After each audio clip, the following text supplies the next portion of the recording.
Welcome back to another video of our mutual fund series, जहां पे अभी तक हमने देखा म्यूचुअल फंड क्या होता है, उसके कितनी वैरायटीज़ होती हैं। हर वैरायटीज़ को हमने अच्छे से देख ली, चाहे वो डेट हो, इक्विटी हो, हाइब्रिड हो, अदर स्कीम हो, वॉटेवर, हमने उसको डिटेल में चेक कर लिया।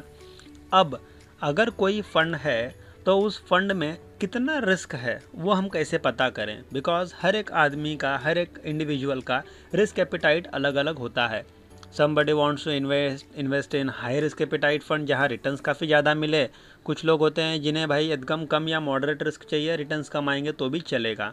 तो हम ये रिस्कोमीटर के थ्रू समझने वाले हैं किस कैटेगरी में कितना रिस्क होता है और किस कैटेगरी में कम रिस्क होता है।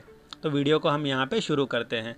वीडियो को शुरू करने से पहले आप लोगों को अगेन कहूँगा कि अगर चैनल को सब्सक्राइब नहीं किए हैं तो सबसे पहले चैनल को सब्सक्राइब कर लीजिए और मज़ेदार वीडियो को लाइक करके वीडियो में आगे बढ़ते हैं।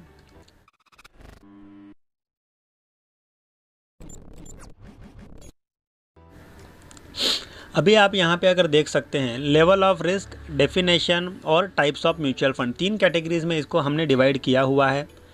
अगर लो रिस्क की बात करेंगे तो जो प्रिंसिपल है ना वो बहुत लो रिस्क पे रहता है। मीन्स अगर मैंने 1 लाख रुपए इन्वेस्ट किए तो मेरा 1 लाख रुपए, सभी में प्रिंसिपल की ही बात होगी, 1 लाख रुपए ना बहुत कम रिस्क में होगा, मतलब ना के बराबर। और ये पैसा कहाँ लगता है? ओवरनाइट फंड और लिक्विड फंड में।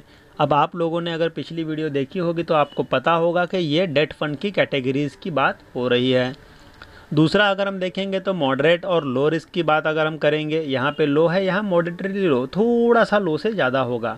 एक्चुअली ये भी ना के बराबर ही है, बट उसको कंसिडर किया जाता है। तो यहाँ पे अगर हम देखेंगे तो fix maturity plan, capital protection plan और ऐसे जो ओरिएंटेड वाले, मतलब कैपिटल प्रोटेक्शन ओरिएंटेड स्कीम होती है ना, ये इन कैटेगरीज में इन्वेस्ट होता है।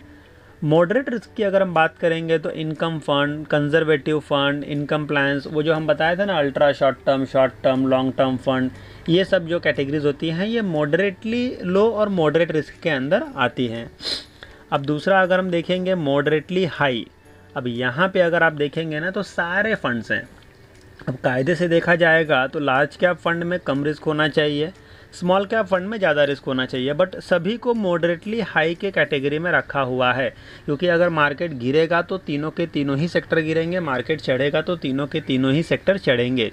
तो index fund, exchange traded fund, equity dividend yield fund, solution oriented scheme, large cap, mid cap, small cap, ये सारे इस कैटेगरी में फॉल होते हैं। तो यहाँ पे क्या होता है, डाइवर्सिफिकेशन तो है, बट अपने को अगर देखा जाएगा तो सेक्टर वाइज डाइवर्सिफिकेशन है, बट पूरा का पूरा पैसा इक्विटी में है।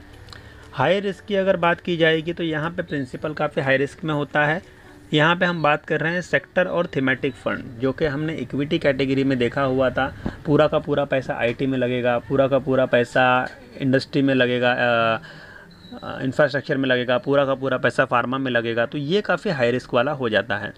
तो अकॉर्डिंग टू द रिस्क इनके रिटर्न्स भी कम और ज़्यादा होते हैं। तो फ़िलहाल के लिए इस रिस्कोमीटर के वीडियो में इतना ही। नेक्स्ट में हम देखेंगे what is SIP, what is SWP and what is STP, detail में उसको समझने की कोशिश करेंगे। फाइनेंस से रिलेटेड वीडियोस को देखने के लिए सब्सक्राइब करें हमारा चैनल फैल्कन फिन और साथ ही साथ क्लिक कीजिए बेल आइकॉन पे, जिससे आपको आने वाली वीडियोस की नोटिफिकेशन मिलती रहे।